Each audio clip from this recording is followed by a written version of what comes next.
Bab 89. Produk modifikasi genetik. Liu Bu dan Luo Xinyu menatap mereka dengan heran. Ketika mereka dibawa kembali ke sini sebelumnya, pasukan tempur konsorsium Qing masih berurusan dengan eksperimental.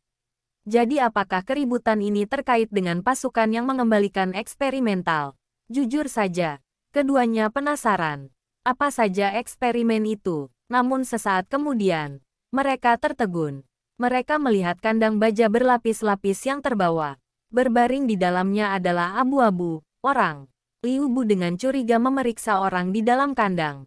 Orang itu penuh dengan peluru, tetapi tidak ada banyak pendarahan. Seolah-olah itu bisa mengendalikan kulit dan otot-ototnya untuk menutup luka-lukanya begitu peluru masuk ke tubuhnya.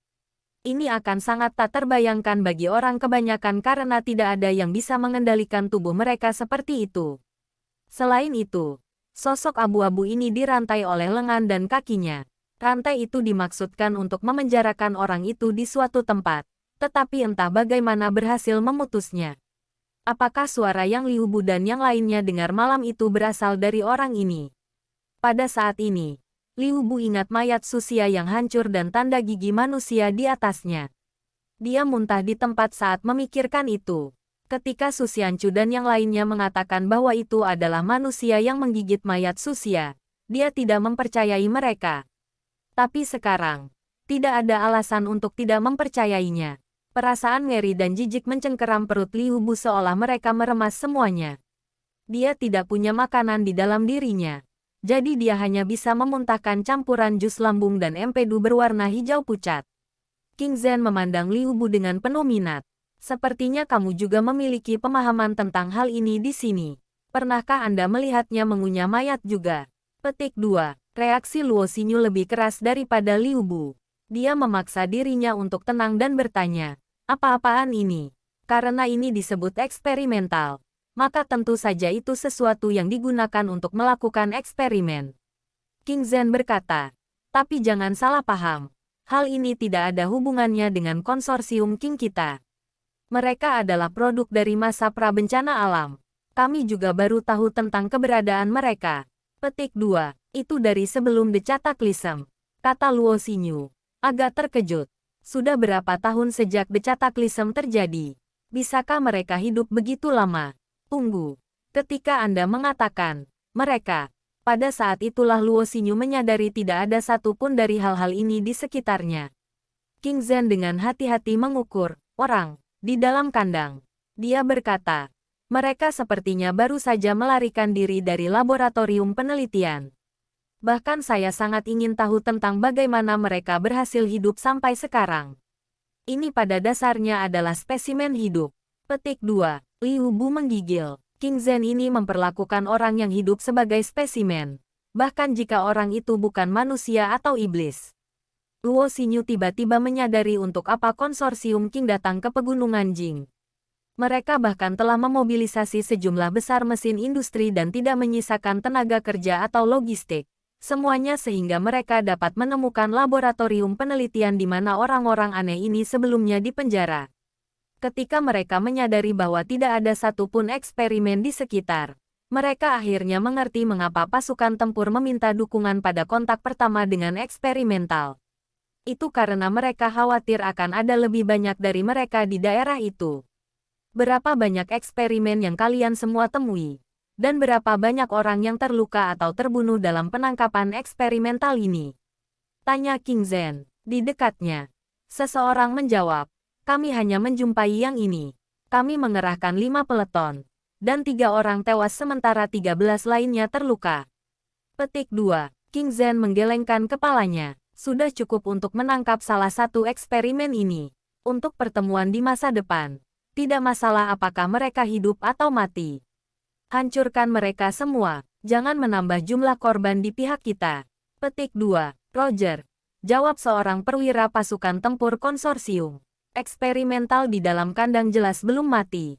Luo Xinyu dan Liu Bu bisa tahu karena mereka bisa melihatnya masih bernapas dari naik dan turunnya dadanya. Namun, Luo Xinyu sedikit skeptis.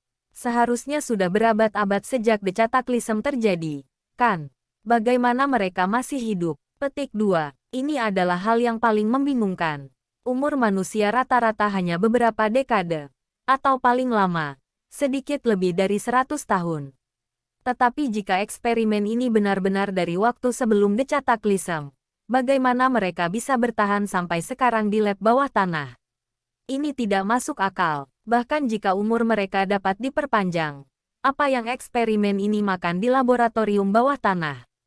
King Zhen berdiri di depan sangkar dan tertawa. Apakah aku tidak menangkap mereka untuk mencari tahu rahasia mereka? Misalnya, organisme multisel seperti manusia menggunakan pembelahan sel untuk melakukan pertumbuhan dan reproduksi.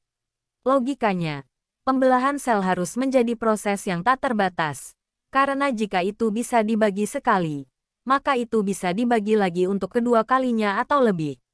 Tetapi yang aneh adalah bahwa sel manusia hanya dapat membelah rata-rata 50 kali sebelum mereka berhenti membelah satu. Setelah itu, mereka akan menuju ke penurunan yang tidak dapat dipulihkan. Petik 2. Inilah alasan mengapa manusia menjadi tua dan mati. Setelah sel manusia membelah diri sekitar 50 kali, sel memasuki fase penuaan. Kemudian organ mulai gagal sampai kematian terjadi. King Zhen memandang orang di dalam sangkar dan melanjutkan. Saya curiga lab ini telah menemukan cara untuk membuat sel membelah tanpa batas. Dengan melakukan itu, laju metabolisme tubuh dan umur manusia meningkat. Namun, mereka tidak mempertimbangkan konsekuensi dari melakukan sesuatu seperti itu. Petik 2. King Zhen menyebut makhluk ini di dalam kandang sebagai Vien. Tapi itu bukan manusia atau iblis. Baginya, iblis-iblis ini telah kehilangan akal manusia mereka, dan kecerdasan mereka telah merosot ke titik yang tidak jauh berbeda dari binatang buas. Tetapi berbeda dengan kecerdasan mereka, iblis-iblis ini memiliki kekuatan dan kelincahan fisik yang melampaui manusia rata-rata sampai-sampai bahkan hewan liar pun tidak cocok. Selain itu, hewan liar mematuhi perintah. Seperti yang dikatakan Ren Xiaosu. Spesies yang berbeda masih memiliki pesanan taksonomi satu. Tetapi eksperimen ini berbeda. Mereka tidak termasuk dalam suatu perintah. Tepat pada saat ini, eksperimental yang telah ditembak 4 atau 5 kali mulai muncul. Itu meringkuk tubuhnya dan membanting dirinya ke kandang baja, seolah-olah ingin menggunakan kekuatan kasar untuk menghancurkan kandang itu. Namun, tampaknya kandang ini dibangun secara khusus oleh konsorsium King. Itu menjadi sedikit cacat tetapi tidak pecah dari eksperimental yang membanting dirinya sendiri. Akhirnya, eksperimental berhenti mencoba. Itu hanya menatap tajam pada King Zhen yang ada di depannya. Luo Xinyu dan Liu Bu menemukan bahwa King Zhen tetap tenang luar biasa, tidak peduli seberapa agresif eksperimental itu berjuang. Tidak ada waktu untuk mundur karena takut. King Zhen mengeluarkan majalah dari pistol dan melemparkan pistol ke kandang. Eksperimental menggigit pistol baja dan menghancurkannya dengan rahangnya. King Zhen dan eksperimental saling memandang. Tiba-tiba, dia berkata, catat ini. Gigi subjek telah berevolusi menjadi lebih keras, pupilnya sempit, dan memiliki kebiasaan merangkak untuk bergerak. Benda ini tidak lagi dapat dikategorikan sebagai manusia, dan diduga bahwa mereka adalah produk dari modifikasi genetik. Laboratorium dicurigai sebagai tempat pengujian rahasia bagi perusahaan Pyro dari sebelum The Cataclysm. Petik 2. Dari dekat, seseorang mengambil pulpen dan kertas untuk membuat catatan lengkap tentang pengamatan King Zhen. Dibandingkan dengan Luo Xinyu dan penampilan Liu Bu yang terkejut, semua orang tampak seperti terbiasa dengan sikap tenang King Zhen. Babak 90. Membulatkan Ren Xiaosu. Untuk beberapa alasan, Luo Xinyu tiba-tiba merasa bahwa King Zhen yang tampak tenang berdiri di luar kandang bahkan lebih kejam daripada bagian eksperimental di dalamnya. Dan, apa hubungannya ini dengan perusahaan Pyro? Bersinar terang padanya, kata King Zhen. Seseorang mengarahkan sorotan ke wajah eksperimental. Eksperimental sangat takut pada cahaya sehingga secara naluriah mencoba untuk menghalangi matanya dengan lengannya. King Zhen bertanya-tanya. Mereka jelas-jelas takut pada cahaya. Jadi mengapa mereka aktif di siang hari-hari ini? Apakah mereka berevolusi lebih jauh? Atau apakah itu karena ada sesuatu yang istimewa yang menarik mereka dan membuat mereka ingin keluar bahkan dalam cahaya? Petik 2. Seseorang di sampingnya berkata dengan tenang. Ada dua kemungkinan mengapa mereka takut pada cahaya. Yang pertama adalah bahwa kepribadian manusia sebelumnya tidak dapat menghadapi diri mereka saat ini. Dan yang lainnya adalah bahwa DNA mereka dimasukkan dengan perilaku hewan seperti nocturnality. Petik 2. Ini tidak mendesak. King Zhen mengangguk dan berkata, tanyakan pada Sumen melalui radio apakah dia sudah menemukan ketiga orang itu. Saya menduga mereka pasti menyelinap ke area operasi kami selama Anda semua sibuk menangkap eksperimental. Petik 2. King Zhen berhasil menebak kapan Ren Xiaosu dan yang lainnya menyelinap melewati batas yang telah mereka kunci. King Zhen sangat ingin menemukan ketiganya karena dia ingin tahu apakah eksperimen tiba-tiba keluar di siang hari karena salah satu dari tiga telah menarik mereka. Ren Xiaosu berkeliaran di sekitar pusat perbelanjaan besar. Mungkin karena kualitas konstruksi bangunan yang luar biasa, mal besar ini tidak runtuh karena gempa bumi. Namun demikian, sementara bagian depan bangunan masih utuh, perabotan interiornya rusak tak dapat dikenali lagi. Banyak ubin langit-langit yang jatuh-jatuh ke lantai, dan konter berantakan di bawahnya berwarna abu-abu dan berdebu. Lapisan debu yang terkumpul pada mereka tampak seperti setebal setidaknya 10 cm. Barang-barang yang tidak tahan dengan berlalunya waktu semuanya memburuk dan rusak. Dan di pusat perbelanjaan inilah Ren Xiaosu akhirnya melihat toko perhiasan. Perhiasan telah teroksidasi, dan ornamen perak di meja semuanya berwarna hitam. Hanya dengan mematahkannya, jejak warna perak asli terlihat di garis putus. Adapun perhiasan emas, mereka akan teroksidasi juga. Emas di pusat perbelanjaan ini tampaknya telah bersentuhan untuk waktu yang lama dengan beberapa besi yang terkandung dalam langit-langit yang runtuh, menghasilkan bintik-bintik merah terbentuk di permukaan. Tapi tentu saja, itu tidak akan mempengaruhi nilai intrinsik emas itu sendiri. Dia pasti tidak menginginkan barang yang terbuat dari perak. Perak tidak terlalu berharga saat ini. Ren Xiaosu hanya bisa membawa barang dalam jumlah terbatas dengannya. Dia harus mencari barang-barang yang nilainya paling tinggi. Pada saat inilah manfaat ruang penyimpanan diperkuat. Berapa banyak emas yang bisa dimuat ke dalam ruang 1 meter kubik? Ren Xiaosu khawatir tentang bagaimana dia bisa terus meningkatkan ruang penyimpanannya. Tapi sekarang tidak perlu khawatir. Emas yang ada di sini mungkin akan cukup baginya, Yan Liu Yuan, dan Sister Xiao Yu untuk hidup nyaman selama beberapa dekade mendatang. Sebagian besar emas di pusat perbelanjaan adalah dalam bentuk perhiasan. Jadi untuk menghemat tempat, Ren Xiaosu meremas gelang emas dan kalung emas menjadi rumpun sebelum menyimpannya di istana. Lagi pula, dia bisa melakukan apa saja yang dia inginkan dengan tangannya yang kuat. Namun meski begitu, masih ada banyak ruang kosong di area penyimpanan setelah dia mengisinya penuh dengan emas, yang Ren Xiaosu merasa tragis. Pada akhirnya, ia melepas jaketnya dan menggunakannya untuk membungkus sebagian emasnya. Ren Xiaosu bahkan melihat berlian di pusat perbelanjaan, tetapi berlian tidak lagi dianggap berharga saat ini. Zhang dari sekolah pernah berkata bahwa dahulu kala, berlian sangat mahal, meskipun ada banyak sekali di dunia.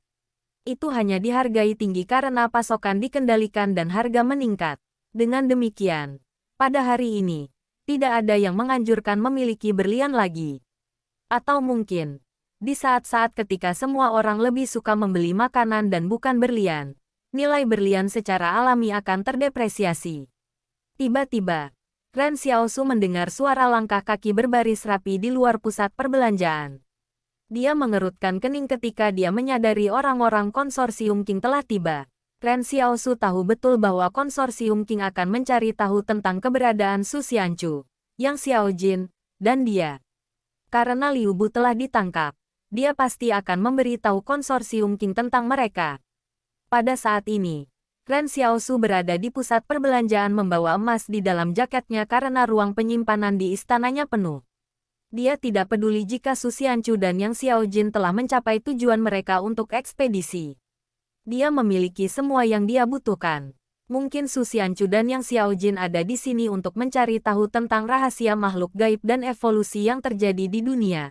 Tetapi Ren Xiaosu tidak tertarik sama sekali. Jika ada spa refleksi yang masih beroperasi di kota ini, dia mungkin tertarik pada itu. Ren Xiaosu hanya berpikir untuk melarikan diri dengan emas yang dia dapatkan. Tapi ketika dia hendak meninggalkan tempat itu, Dia mendengar barisan rapi pasukan konsorsium King ketika mereka tiba di luar mall. Ren Xiaosu mengerutkan kening dan melangkah kembali ke toko perhiasan. Sepertinya Liu Bu sudah mengungkapkan keberadaan mereka setelah ditangkap oleh konsorsium King. Namun, Ren Xiaosu belum panik. Pusat perbelanjaan ini sangat besar. Jadi Ren Xiaosu tidak berpikir pasukan akan dengan mudah menemukannya bahkan jika mereka masuk dan mencari. Selain itu, kota yang hancur ini kolosal, dan ada banyak bangunan juga. Bahkan jika konsorsium King memiliki ribuan pasukan, dan mereka semua dimobilisasi untuk melakukan pencarian seluruh kota, masih akan memakan waktu setidaknya 10 hari sampai 2 minggu untuk menyapu bersihnya. Sumen konsorsium King memimpin peleton melalui jalan-jalan berdebu. Mereka siap untuk terlibat dalam pertempuran kapan saja. Karena berdasarkan deskripsi Liu Bu, Su Xianchu dan Yang Xiaojin adalah orang yang relatif berbahaya. Ini terutama terjadi pada Su Xianchu karena dia memiliki peringkat bahaya C. Adapun seseorang seperti Ren Xiaosu, penilaian semua orang terhadapnya kurang lebih sama. Seorang pengungsi yang memiliki kekuatan sedikit lebih besar dari normal dan tahu cara membunuh orang tetapi sebaliknya tidak dianggap sebagai ancaman. Itu bukan karena Sumen dan King Zhen sombong membabi buta, tetapi karena Liu Bu tidak tahu apa kartu as Ren Xiaosu dalam lubang itu. Sumen adalah seorang prajurit profesional dengan banyak pengalaman tempur. Dia juga mengerti bahwa jika Ren Xiaosu hanya memiliki kekuatan yang lebih besar dari biasanya, dia tidak akan memiliki kesempatan melawan senjata api mereka. Ren Xiaosu bersembunyi di balik rak baja bobrok di pusat perbelanjaan. Dia memastikan dia benar-benar tersembunyi dalam bayang-bayang sehingga dia tidak akan ditemukan oleh siapapun yang kebetulan lewat di luar. Ketika dia melihat satu peleton tentara dipimpin oleh Sumen perlahan lewat di depan pintu masuk yang rusak, Ren Xiaosu merasa sedikit lega. Ketika Sumen memimpin peleton melewati sudut gedung sebelah, dia berhenti di jalurnya. Dia berbalik dan berkata kepada prajurit di belakangnya, "Saya tidak ingat beberapa hal di gedung itu ditempatkan seperti itu. Seseorang sudah ada di sini, dan dia masih bisa berada di dalam." Petik 2. Ren Xiaosu mungkin tidak menyangka akan ada pejuang yang menakutkan dalam jajaran konsorsium King. Dia sangat detail tentang berbagai hal dan memiliki memori yang luar biasa juga. Sebenarnya, Ren Xiaosu tidak benar-benar menyentuh item di konter yang menghadap keluar. Paling-paling, dia telah menangani 1 atau 2 dari mereka. Namun meski begitu, itu tidak luput dari mata Sumen.